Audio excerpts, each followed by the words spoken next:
Let me ask you something. Have you ever waited for happiness to appear, as if it were a reward for finally having your life in order?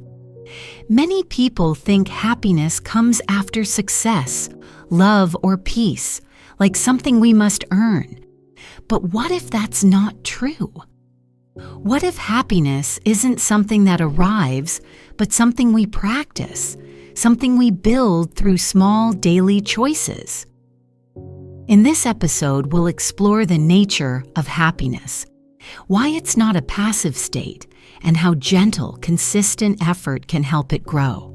You'll learn how to cultivate calm joy even when life feels ordinary, and how small actions like noticing light, drinking water, or taking a slow breath can change your emotional world.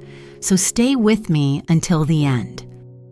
By the time we finish, you'll not only improve your English, but also understand how to take care of your happiness, not as a goal to chase, but as something you create moment by moment through awareness and care. And before we begin, I'd love to hear from you. Let me know in the comments what you're doing as you listen and where you're listening from. It's always incredible to see the global reach of my podcast. With love, let's dive in. Why isn't happiness a constant feeling? We often imagine happiness as a steady light, something that should stay bright once we find it. But happiness is more like the weather. It changes, it moves. One day you might feel peaceful and full of energy. The next day you wake up tired or disconnected, and that's okay. It doesn't mean you've failed or lost your way. It simply means you're human. Emotions are designed to shift, just like the sky. The problem begins when we believe happiness should never fade. That belief creates pressure, and pressure kills peace. Instead of expecting joy to stay forever, we can learn to welcome it, appreciate it, and then let it flow. When happiness leaves, it often returns in a new form, sometimes softer, sometimes quieter. Learning to accept these natural changes helps us stop chasing happiness desperately. Instead, we start noticing it more deeply when it's here and trusting that it will come back again, just as the sun always rises after rain. How can we choose happiness without forcing it? Choosing happiness doesn't mean ignoring pain or pretending everything's fine. It means recognizing that even in difficulty, there's still something gentle and worth noticing. Choosing happiness is not about fake positivity. It's about direction. Imagine your attention like a camera lens. You can focus it on problems, or you can slowly turn it toward light. Both are part of reality, but one gives your heart space to breathe.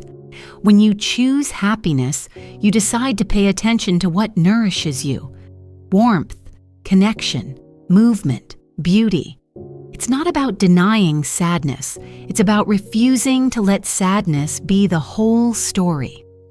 This kind of choice takes courage, because it's easier to stay in frustration than to reach for balance. But every time you choose to look for small goodness, you remind yourself that peace is possible. Happiness begins to feel less like luck and more like quiet strength.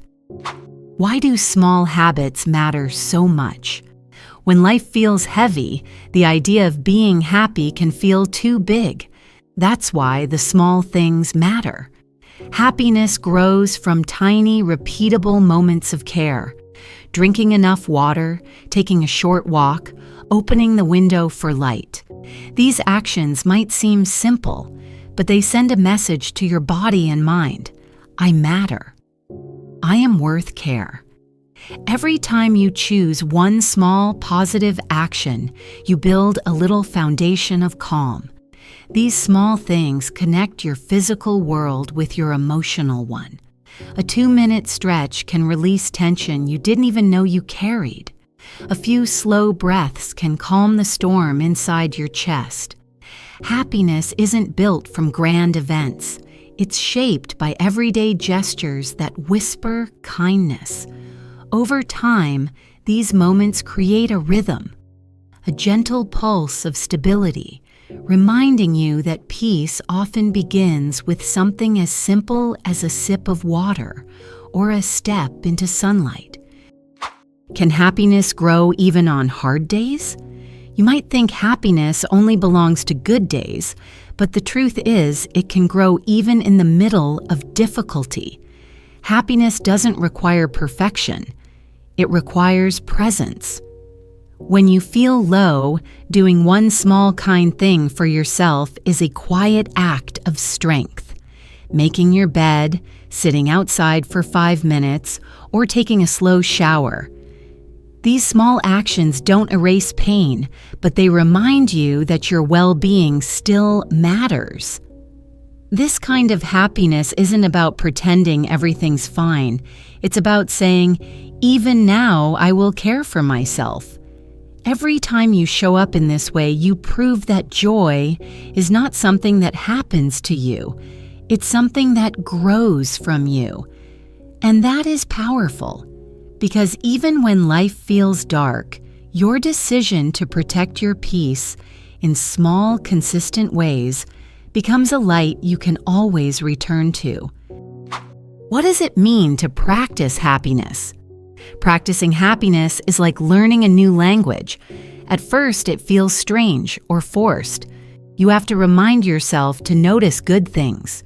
But with time, your mind begins to do it naturally. Practice means repetition, returning again and again to gratitude, softness, and calm. Just like shadowing in English, where repetition builds fluency, repeating moments of attention builds emotional fluency. You learn to feel joy more easily because your brain recognizes the pattern. Happiness practice doesn't need to be dramatic. It's about staying curious. What's one thing I can appreciate right now?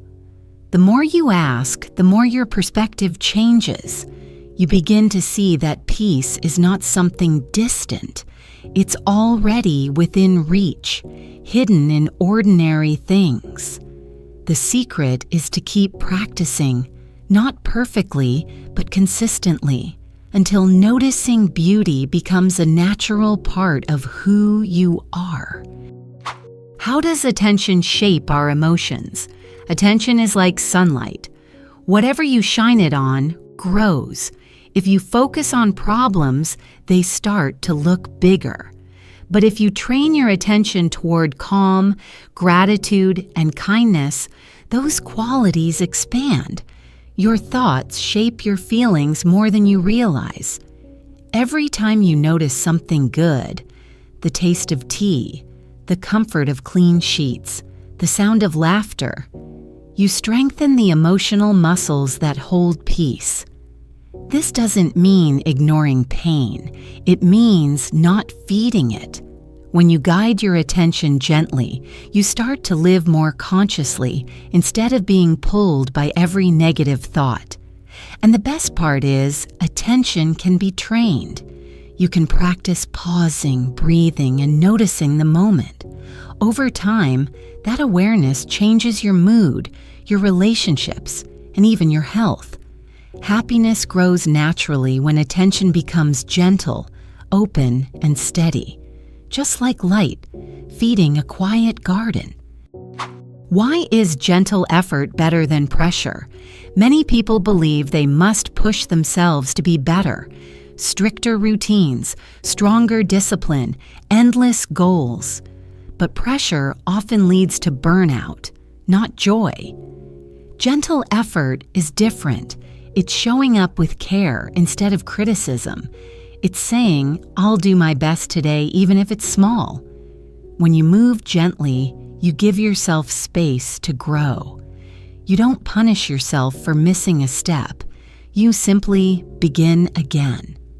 Happiness responds to that kind of softness. It grows when you treat yourself as someone learning, not failing. Think of how plants grow, not through force but through steady nourishment. In the same way, your happiness thrives under patience, not pressure. The more compassion you bring to your efforts, the longer you'll keep them. Because when effort feels kind, it becomes a lifestyle, not a fight. How can we stay hopeful when motivation fades? Everyone starts strong, new plans, new energy, and then one day the motivation disappears. You wake up tired, bored, or disconnected. It happens to all of us. The secret is to stop depending on motivation and start depending on small, repeatable actions. Do the simple thing even if you don't feel like it. Stretch, drink water, breathe deeply, or take a short walk. Often action comes before feeling. Once you move, your mood slowly follows. When you wait for motivation, you give power to your emotions. But when you act with kindness and consistency, you build trust with yourself. You prove that your peace doesn't depend on mood. It depends on showing up. Over time, that steady presence becomes hope, a quiet confidence that you can care for yourself even on slow days. And that kind of hope is stronger than any burst of inspiration. What is the difference between joy and happiness? Happiness often feels loud, excitement, laughter, big smiles. But joy is different. Joy is quiet. It's steady and calm, like a candle that doesn't go out. Happiness depends on moments, things going right, people being kind, life feeling smooth. But joy lives inside. It's built from awareness, gratitude, and connection. You might not always feel happy, but you can still feel peaceful, grounded, and open. That's joy. The more you learn to notice the quiet joy, the less you depend on perfect circumstances. You begin to see that joy isn't something you find. It's something you uncover by slowing down. When you stop chasing the high of happiness and start nurturing the stillness of joy, you realize that even ordinary days can hold beauty. And that is the kind of joy that lasts. How does gratitude help us reconnect? When we feel lost or low, our mind focuses on what's missing. Gratitude gently changes that focus. It doesn't deny problems. It reminds us that life still holds goodness, even when it's hard. You can practice gratitude by noticing one small thing that feels comforting. Maybe your morning coffee, your breath, or a message from a friend. When you name these things, you retrain your brain to look for balance instead of lack. Gratitude activates calm and softens stress. It's not magic, but it works like light in a dark room. Even a little bit changes how everything looks. You don't have to write long lists. Just notice one true thing that you appreciate. Over time, gratitude becomes a habit of attention, a way of seeing life that naturally brings more joy. And when your focus returns to what's still good, you start to feel at home again, even in uncertainty. Why is rest part of happiness? We often connect happiness with action, doing, achieving, moving forward. But rest is just as important. Without rest, your body becomes tense, your mind becomes cloudy, and even joyful moments feel dull. Rest is how your system resets. It's how emotions settle and energy rebuilds. Rest doesn't have to mean sleeping. It can mean quiet moments of stillness, sitting, breathing, reading, or simply pausing. When you allow yourself to rest without guilt, you teach your nervous system that safety is possible. Happiness grows in that calm. Pushing yourself all the time may bring results, but it rarely brings peace. Real happiness feels balanced, effort mixed with ease. So next time you rest, don't apologize for it. You're not being lazy, you're practicing emotional maintenance. Rest is not a break from life, it's part of life. And in that stillness, joy quietly returns. How does kindness toward others support happiness? Kindness is one of the simplest and most powerful paths to happiness. When you offer kindness, a smile, a patient word, a small act of help, you release warmth inside yourself. It reminds you that you're part of something bigger than your own thoughts. Kindness connects us, and connection heals loneliness. Even science shows that giving kindness activates areas in the brain linked to peace and satisfaction. But beyond science, it just feels right. It feels human. On difficult days, helping someone else, even in a small way, can lift your own mood. You remember that joy isn't just personal, it's shared. The more kindness you offer, the more kindness you attract, because your energy changes. It's a quiet cycle that strengthens both the giver and the receiver. And slowly, you begin to understand. We rise by lifting each other. What does it mean to respect your own happiness? Respecting your happiness means protecting your peace. It means setting boundaries with habits, thoughts, or people that drain your energy. It means understanding that not everything deserves your attention. When you start treating your happiness as something valuable, you stop apologizing for needing quiet, rest, or distance. You learn to choose peace over approval. This isn't selfish, it's self-respect. When you protect your happiness, you also protect your ability to love, to work, and to give. The more you honor your inner calm, the more balanced you become. And that balance is what allows happiness to last. So ask yourself, what helps me feel grounded and what steals my peace? The answers will guide you. Remember, your happiness is not a luxury, it's a foundation. Take care of it gently every day as something sacred and worth preserving. How can we begin right now? You don't need to wait for a new job, a new season, or a better version of yourself to start practicing happiness. You can begin right now, exactly as you are. Take one deep breath. Notice one gentle thing around you. Maybe a sound, a light, a color. Let that awareness be your first step. Then drink some water, stretch your body, or say something kind to yourself. These small acts may seem simple, but they open the door to peace. Happiness is not a destination. It's a daily rhythm of noticing, caring, and returning. Every small choice you make for your well-being builds emotional strength. So start small, but start today. Because the truth is, you don't have to wait for perfect circumstances to feel alive. You just have to decide to show up for your own joy, again and again, like sunrise after night. And if you enjoyed this episode, don't forget to like and subscribe so you never miss the next lesson. Your support means so much.